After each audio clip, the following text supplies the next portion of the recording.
this? Okay. Hey guys, it's Mercedes. And Jenna. So for those of you who don't know, or if you haven't watched my previous video or any of Jenna's videos as well, I own a women's clothing store in Sonoma County called Bow and Arrow Clothing. And then Jenna too has her own business here in Sonoma County. I own a lash studio here in Petaluma, California. It's called Alexandria Lash Studio.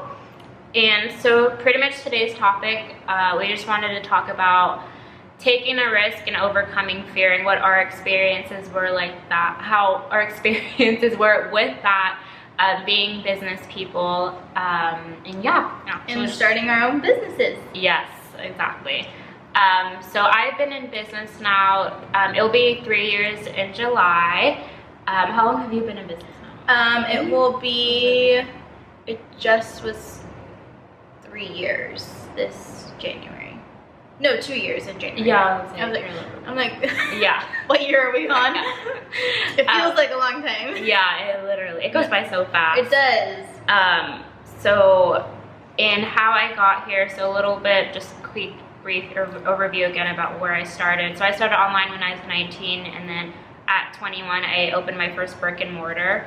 And then Jenna too, she was also very young when she started. We're still pretty young. Yeah, I started when I was 20.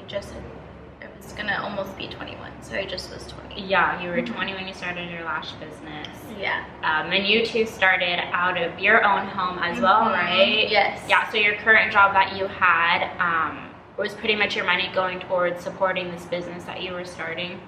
I think so, yeah. It was very a slow start. Like, I didn't just like jump into anything. Yeah. And I just kind of saved a lot of money that I was making, and then I was doing like services for people on the side, and I would use all of that money to put back into the business. Yeah, kind of same thing with me as well. So we definitely started saving towards a bigger picture. During the time too, I was a waitress and still finishing up school.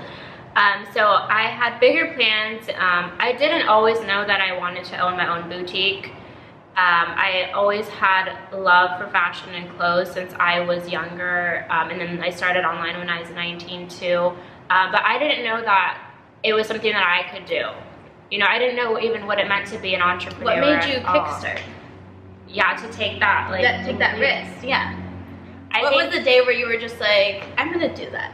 Yeah. So I think because when I initially went to school, I was going for business administration, thinking I'd have like a career in an office environment. Okay, like accounting and stuff like that? Yeah, something behind the, definitely not accounting, but something behind the desk. But I think as I started to go to networking events and connect and just talk to even my counselor at the school who was helping me figure out what I wanted to do, she definitely planted that seed in me about entrepreneurship and just taking my online business and moving it forward, taking that next step. So that's kind of where that seed started for me. And that's really interesting because I didn't go to school for business. So I kind of just jump started and was kind of put against the wall and being like, okay, well, I guess I'm starting my own business, and just got so busy that I kind of had to do it. And I never got to take all the classes and learn. But you did go to beauty school though, right? I did go to, yes, I went to beauty school, but they don't teach you in beauty school about how to run a business. How to run a business. No, not at all. Yeah. Did you always know that you wanted to do lashes? When I first learned how to do lashes in beauty school, I hated it. And then I'm the person that I have to be perfect at something, so I had to like keep doing it till I was really good at it, and then that's when I started falling in love with it. I've always loved lashes, but I hated doing them when I first learned. Yes, I know, right? So it's kind of funny. Okay, so we asked you guys a couple of questions. It's on Instagram. So anything that was business related, and then also what were some of the fears that prevent you from pursuing your dream? So we're just gonna go over a couple of the questions. So one regarding fear. One person said that they have, one of their fears is talking to strangers. Which I know it's definitely a fear that a lot of people have, and it's something that you definitely need to overcome when starting your business. And of course that's gonna look different depending what industry, sorry, depending what industry you go into, right? If it's definitely something like hospitality or customer service, you're gonna want to definitely break that shell. Yeah. Talking with strangers and meeting new people. And like for me, I attended networking events where I made a lot of connections with other people in different industries. And I feel like that's very, very useful to make those connections within your community. So just taking the next step and yeah, just trying to overcome that fear. I think in my situation, we have new people come in for new clients and new services. So in the beginning, I definitely had to think of a couple questions to start conversations to make myself feel more comfortable. So I'd be like, what are you up to this weekend? Do you live around here? I always had like conversation starters in the back of my head to kind of communicate with people and kind of get the conversation going. So it's not like a silence or like awkward or anything like that. And then just like complimenting people as well. Like girls love that, especially we're in a woman's business, both of us. And so just being like, oh my god, I love your shirt, or I love your shoes, like where did you get that? And that's always a good conversation starter with people as well. Yeah, so what would you, what's some advice you would give someone who isn't bubbly like you? Oh, isn't bubbly like me. I think that I feel like I'm pretty shy in like group You definitely can be more introvert. I'm like definitely more introvert. I don't like going to social events, like networking events. I would get such bad anxiety. But I think, I don't know, that's so hard. Yeah. I think just trying to start a conversation and feeling confident and comfortable with yourself, and I think just having like little conversation starters, so if someone's standing next to you, it's not like awkward and you're standing there and just being like, oh my god, do you live around here? Or, I think that's like my best advice, is just to start very small and just try to get to know people on a personal level, and always remembering things about people. People love that. It can definitely be awkward at first, like when I think so too. You're going, like for instance, in my situation, when I go to networking events, I always take a friend or someone that I know with me, and then once you get there, everyone's just so talkative and they want to know more about you. So I think it gets a little bit easier every time you go there, but just taking that step, just you know, getting out of putting your yourself out zone there is definitely a little something, bit. You got to start somewhere. So this is just regarding our business. So how much did it take, I'm going to say the question, how much did it take for you guys to start from the bottom up, and if any business loans were needed? So we come from both different industries, so we can touch on that. You want to share kind of what your experience was with that? Yeah, so I just saved money that I was making and starting my business, and started small with the supplies that I needed and kind of going up from there. I definitely waited till I got my own space so I knew that the income was kind of flowing in, and I think just saving money for me helped me a lot, and just making sacrifices and not shopping or like doing stuff like that, and definitely making a business account really helped me so I could see how much money was coming in. So separate from your personal finances, opening a business right away. I think that would be the best advice to anyone that I can give, because in the beginning I did kind of mess that up until I talked to a financial advisor, and she told me you really need to separate your finances so you can really see how much money is coming in and how much money is going out, and then you can pay yourself out from that. So in the beginning, if you had to say how much did you invest in your business? Because I know like Jenna's, she comes from she provides a service versus me, who I sell merchandise, so it's a completely different industry, you know? But how much would you say? How much money would I say? Or how much like weekly you were having to invest on product, like purchasing all of your tools and all that, like lashes? I know you had to in the beginning, right? I'd probably say I saved about $2,000 to $3,000 till I kind of went and I got my own space. And what was nice about the products was I could kind of for your first space, right? And a deposit and all of that. So I think I had to kind of save for that, as well as always knowing that you're having money still in the bank if you have a bad month and stuff like that. and I just saved up from the product that I was buying, and I would just buy small amounts at a time. Yeah, so pretty much any income she was getting, she was definitely investing it back into the business, which is something you want to do when you're first starting off.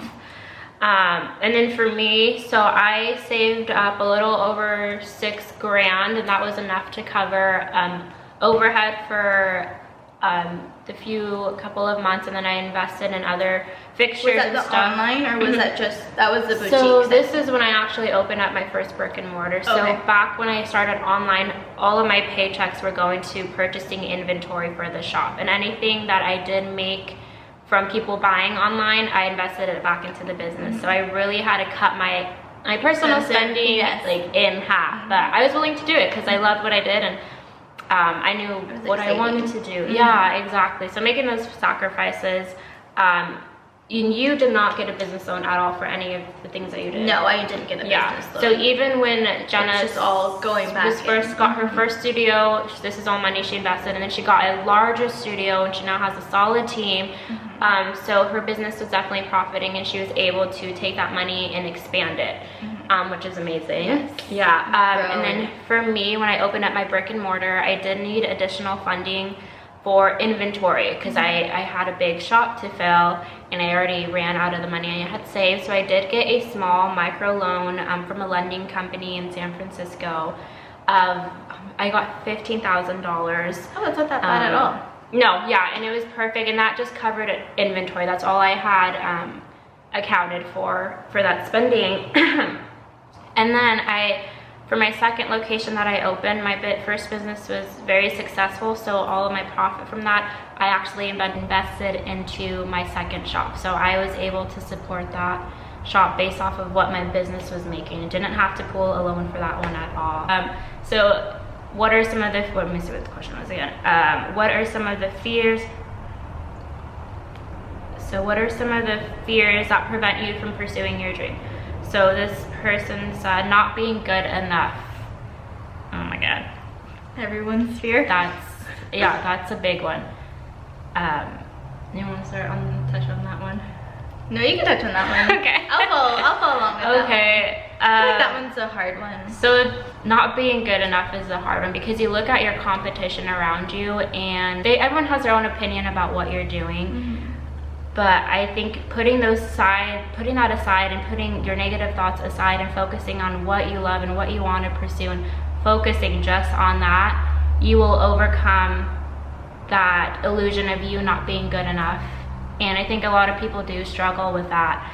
But I feel like we all have our own purpose, and we all have our own twist on how we run our business, and that's what's going to make it or break it. And I think as long as you're true to yourself and you have your own vision of how you want things to go, you will make it. And to be honest, like even to this day, even though we're this successful, I still don't feel like I'm enough. Yeah. And this is something I feel like I feel that more now than I did in the beginning. In the beginning, I feel like I didn't feel that as much because I saw so much end goal. And when you start getting closer to your goal, it doesn't, I feel like for myself, it doesn't fill the void that was inside of like still feeling that I'm not good enough. Even though I've accomplished all this, at the end of the day, you're still like, well, there's still more that I could do, or I could still be doing this. And I think now it's even harder because I have accomplished all of it, and it's getting, closer to the end goal,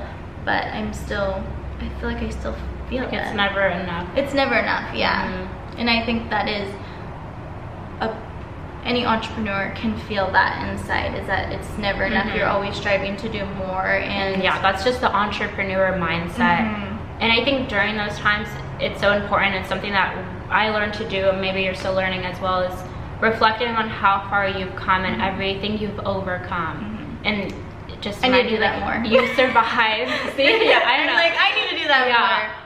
You've come so far, you made it this far. Just give yourself enough credit for everything that you've done. I mean, you're such a hard worker. I know. She doesn't see it because it's our everyday. Yeah, you don't see it when it's yourself, and when people tell it to you, tell you that, you're like, okay, yeah, maybe, but then it's like, well, why don't I feel that about myself? Like, I feel like I could be working 10 times harder. So I got an award for having an impact on the community like last 2 weeks ago. So amazing. And they wanted me to talk about everything that I've done with my business, what I've done with the community, and I've never done that before. I never reflected on my work, so I had to write down and I made a list of everything that I've done and how I've affected the community, and I was just kind of taken back. I was like, wow, I've actually done a lot. Did that. Yeah, that's amazing. So I think I needed that really during that time. Sit down and kind of be like, okay, well, I've done this, or you know. I think we need to get in the habit of doing that. We do. Ourselves. We literally do. Yeah. Or like, you know? just.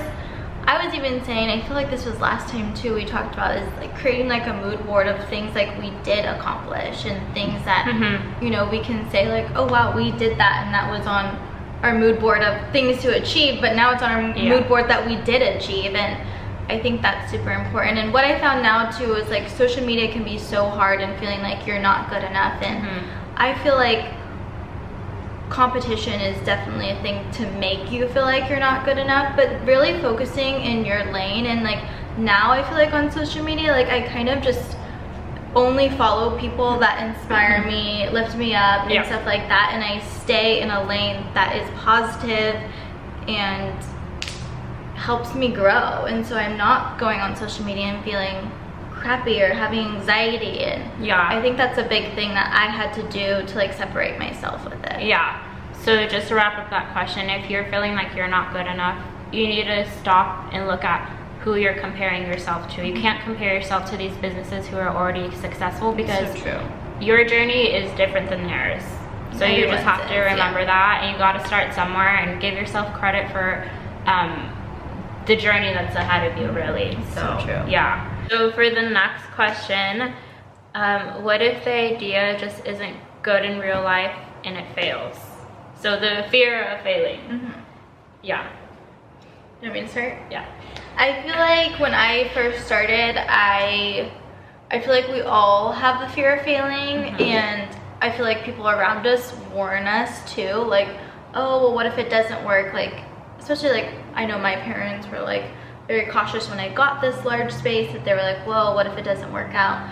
But how I think of it is at least I did it, and at least I tried, and I can look back later on in my life and say, well, I did do that. And even if it did fail, it was a learning lesson for me. Definitely. I feel like that's like one of the biggest things. And when I started too, I never thought to myself like, oh, this is going to fail. I more looked at it as it can't fail, because this is my life now, and this is my income that I need to make, and I would do anything and everything to make sure that it would not fail. Definitely. So for me, I can definitely talk a lot on that topic. So when I first started my business, opening up my brick and mortar, I was risking a lot, of course, but the fear of failing wasn't something that had affected me, because I had a vision on my mind and I wanted to pursue it, whatever that looked like, however I needed to do it. So I did it, and it was a great turnout, you know. Thank you, Jesus. It was a great turnout. That's the same idea. Okay, so here's this business that's all successful, and me wanting to jump right away and open a second location, you know, super excited. I was expecting it to turn out the same way my first business did, and I was able to open up my second location just short after a year of having my first business. And it was in a whole different location, kind of county even, right? Different county. It was like about 45 to an hour away from, maybe just 45 minutes away from my other location. And so I took a risk. I opened it up, and the rent was a lot more for a smaller location. I didn't do enough time researching the demographic of that area. It was around another college community, so I kind of figured, okay, I think I'll have the same outcome. My customers will be college students, just like my first location. I got this. So I invested all of this money into it, only to find out that it was not according to my plan, and it wasn't how I envisioned it to work. And the community there is a lot different. The customers were a lot different. The foot traffic was a lot different. And I thought I spent enough time researching, but I really did not at all. And that was an emotional decision for me. And I had to close that store down. And that was a hard decision for me, it's like, do you keep going and just wait and see if maybe, you know, business will pick up there or something will change, or do you just pull out? Because my first location was definitely supporting the second one big time, and I pulled out. I didn't want to be a part of it. It was a whole different experience for me, and it was a scary time for me. And in my life, I felt that was like the first time I felt like I failed miserably. You just can't let it define you. That's the thing. It's building your character, and I feel like there's a lot of wisdom to be gained from it. So just be aware of that, and being an entrepreneur, you're taking a risk. Like, that's how we are. Like, I was so driven. I'm so glad that I got that out of my system to open that second location in the spot I did, because I got to experience it and it didn't work out. So you just move on. And that's being an entrepreneur, you're taking that risk. You don't know what the outcome is, you know? But also knowing too in yourself whenever you do take that risk, because when I did get this, I said, you know, if it doesn't work out, I need to be okay with that, and I need to mentally accepting it, and not thinking that that was anything to do with me, and just knowing that sometimes things don't work out. Yeah. Yeah. And it might lead you to another path that's even more wonderful. Yeah, exactly, right? Exactly. So yeah, I think that's pretty much all the questions. Yeah. And then if you guys have any questions as well, you can send us DMs. Yeah, send us DMs. We'll put our IGs on the screen, or you can also just comment below in the video as well, and let us know if there's any other topics you guys want us to talk about, or any of our personal experiences with owning a business too. I mean, we've only been in business for a couple of years, so we still have a while ahead of us. But I feel like we're killing it. I know, yeah. It's really nice to share this journey with you guys and anyone else who's looking to start their own business too. Like, we're here to help you as well. So yeah. Thank you so much for watching. Thanks, you guys.